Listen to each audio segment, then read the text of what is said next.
Hey Psych2Goers, thank you so much for the love and support that you've given us. As you know, our mission is to make psychology more accessible to everyone. Before we begin, we'd also like to give a quick shout out to all of our subscribers who have joined our YouTube membership. We're so thankful for all the support that you've given us. It means a lot to us and it helps us continue what we do. As your contributions go back to investing in this channel. Thanks for the love. Now, on to the video. Are you emotionally mature? There's a difference between being mature and being emotionally mature. You can have a receding hairline and be over 6 feet tall and still not be emotionally mature. So what does it mean to be emotionally mature?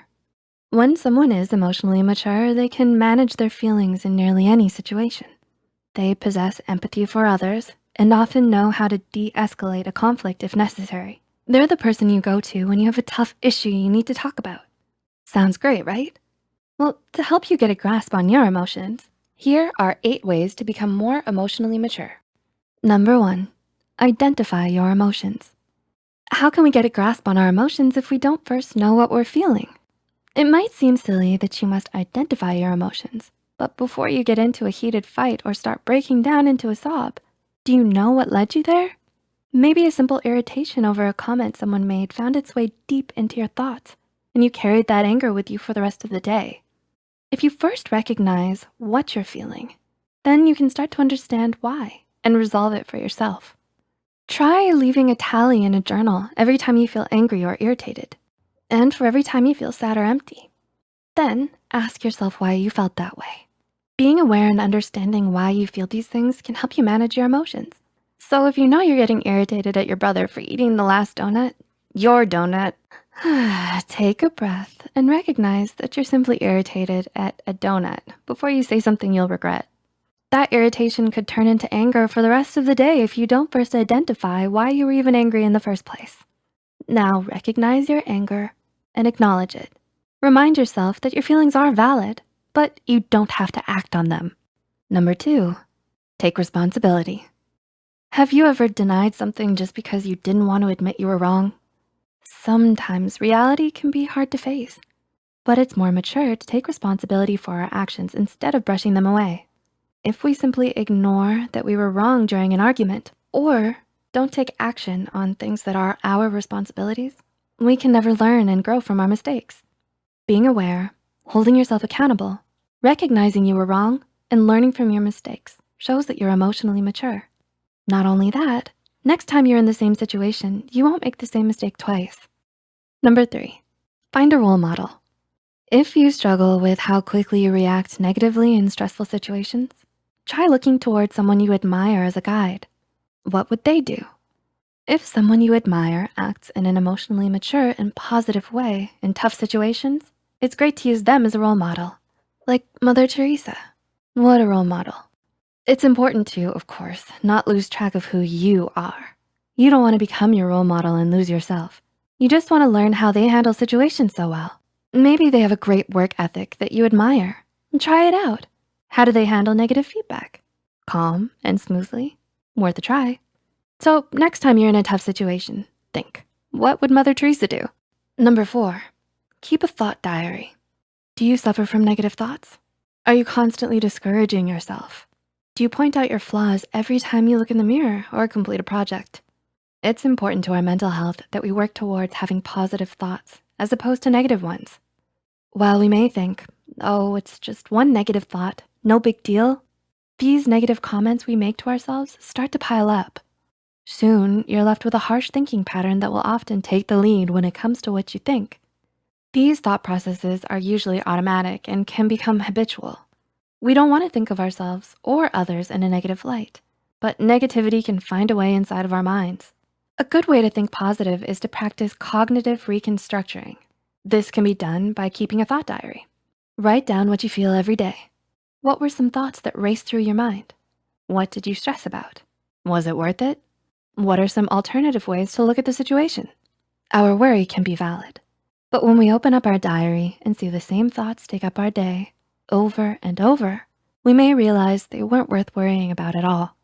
When we recognize this, we can start to move on and come up with practical solutions on how to resolve our stress and negative thoughts. We can always counteract the negative thoughts by writing a positive one beside it as well.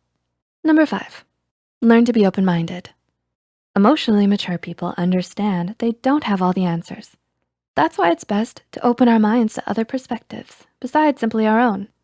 We may have a strong opinion on certain subjects, but it doesn't hurt to actively listen to another's opposing opinion instead of thinking about ways we can persuade them that they're wrong. It's best not to judge someone or something right away. If we learn to be open-minded, even with the little things, we give ourselves the chance to try something new. We can enjoy different films or literature we might not have thought was our taste. Try a unique recipe, and most importantly, hear others out. We may learn something from listening to another's perspective, and we may realize we were wrong. We can still choose our opinions in the end, but this is after we've listened with an open mind to the other's beliefs or arguments. Even if we don't agree, we may understand them a little bit more, and that can be powerful. As our role model, Mother Teresa, has advised, if you judge people, you have no time to love them. Number 6, embrace reality. Do you often beat yourself up because of your circumstances and your flaws? Remember negative thoughts? Do they spend a lot of time dwelling on your reality? Instead of dwelling on your flaws or even suppressing them, accept and embrace them. This is your life. Instead of ignoring your struggles, find a way to be at peace with them. If you can change it, work towards change. If you can't, embrace who you are, where you are, and work towards what will make you smile. Embracing this will not only give you clarity to move forward, but peace as well. Mother Teresa's wise tips on peace? Peace begins with a smile. Number 7, pause and be patient. Have you ever been in a heated argument and said something you didn't mean and later regretted it? This is likely because we act on impulse when upset. If we take a moment to pause and reflect, we can then begin to say what we really mean. Simply expressing how we feel and why can turn a situation around by not only making the other person understand you, but yourself as well. Choose to pause in a stressful or confusing situation to give yourself the option to consciously choose how you want to react. It will only lead you on the path to emotional maturity. And number 8, live in the present. Dwelling on the past can cause us sadness and regret. Dwelling on the future, don't even get me started on how stressful. So while we can learn from our past and make choices for our future, we need to learn to live in the present. If we're present and make conscious decisions, we're less likely to react negatively or fall into old habits. Being present is powerful. It's the only moment we can act, choose, experience, and enjoy if we allow ourselves to. We can't change the past, and we can't jump to the future. So why waste the precious time we have dwelling upon them? Life is happening now, as we speak, in front of you. And as Mother Teresa would say, yesterday is gone. Tomorrow has not yet come. We have only today. Let us begin. So, are you emotionally mature? Did you find these tips helpful? Let us know which one of these tips you'll follow in the comments below. Make sure to like and subscribe to Psych2Go for more psychology content and advice. And if you know someone who's emotionally immature, it might not hurt to share this video. Emotional maturity, here you come.